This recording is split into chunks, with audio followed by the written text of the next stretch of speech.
English shorthand dictation at 100 words per minute. Ready? Start. Sir, several questions raised regarding the Defense Ministry and the External Affairs and Irrigation Ministries have been clarified by my colleagues from those ministries. My task, therefore, has been simplified to that extent.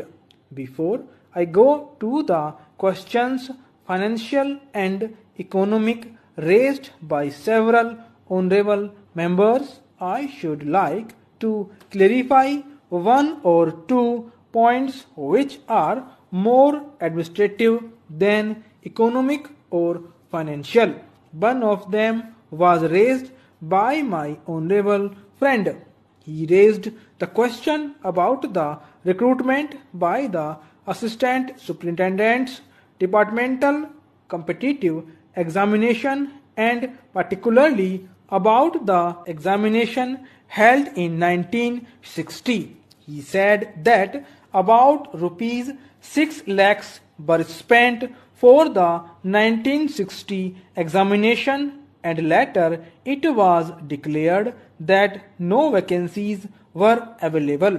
He therefore suggested that a definite procedure should be there and the examination should be held according to the vacancies declared in advance, and all persons who have qualified in that examination should be eligible for promotion or for appointment.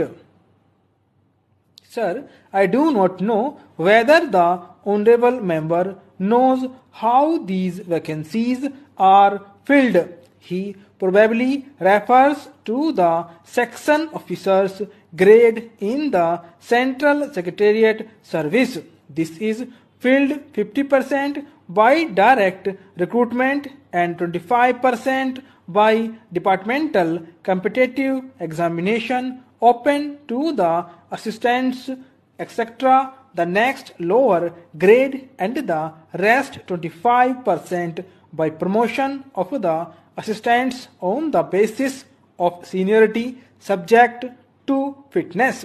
The examination, therefore, that he was referring to was a departmental competitive examination for filling 25% of the vacancies. It takes about 1 year for the Union Public Service Commission to declare the results of the examination from the time they take up the question of the examination. It is not, therefore, possible to declare the number of vacancies to be filled in from the very beginning. To declare them just when the results are out is more realistic, and that is what is done. Sir, if the examination is treated as qualifying examination, the number of persons who will thus become eligible for appointment will be quite unrelated to the number of vacancies to be filled in, and then the very situation which the honorable member wishes to avoid would arise. It would not then be possible to hold any of the examinations at regular intervals, and promotions against this quota would become very fitful. The honorable member also suggested that the rules for recruitment and promotion, etc., should be uniform for all ministries, whether participating in the Central Secretariat Service scheme or not. It must be, and this is so, except for the Ministry of External Affairs and the Railways. These have different rules, but these rules are very much similar and there is not much difference. But because these persons are recruited for different purposes and by different agencies, they are separate. Therefore, his purpose in saying that there should be uniformity is almost carried out.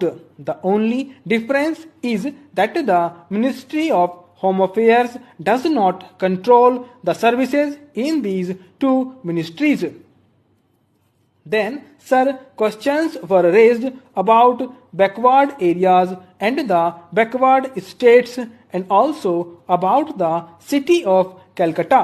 If the budget is properly scrutinized, it would be found that assistance is provided for the states, particularly the backward states, and the Finance Commission, which assesses the overall requirements of the states, takes this into consideration and makes its recommendations, which are carried out every time the Finance Commission's recommendations are received, and they are received periodically according to the Constitution. Sir, I would like to give the total amount paid to the states on this account.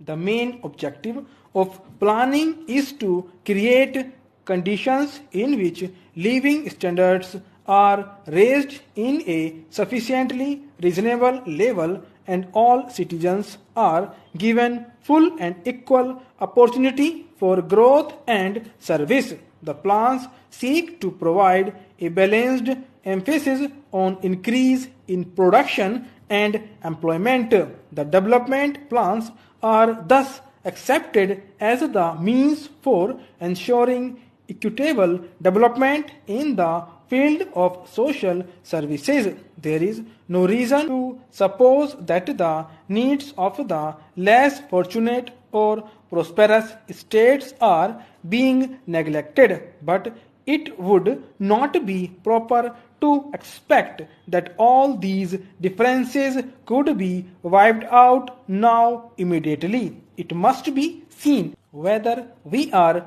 going towards that very end or not. We are deliberately going towards that end, and we hope and trust that in course of time these inequalities would be wiped out. If not completely wiped out, at any rate they would be lessened.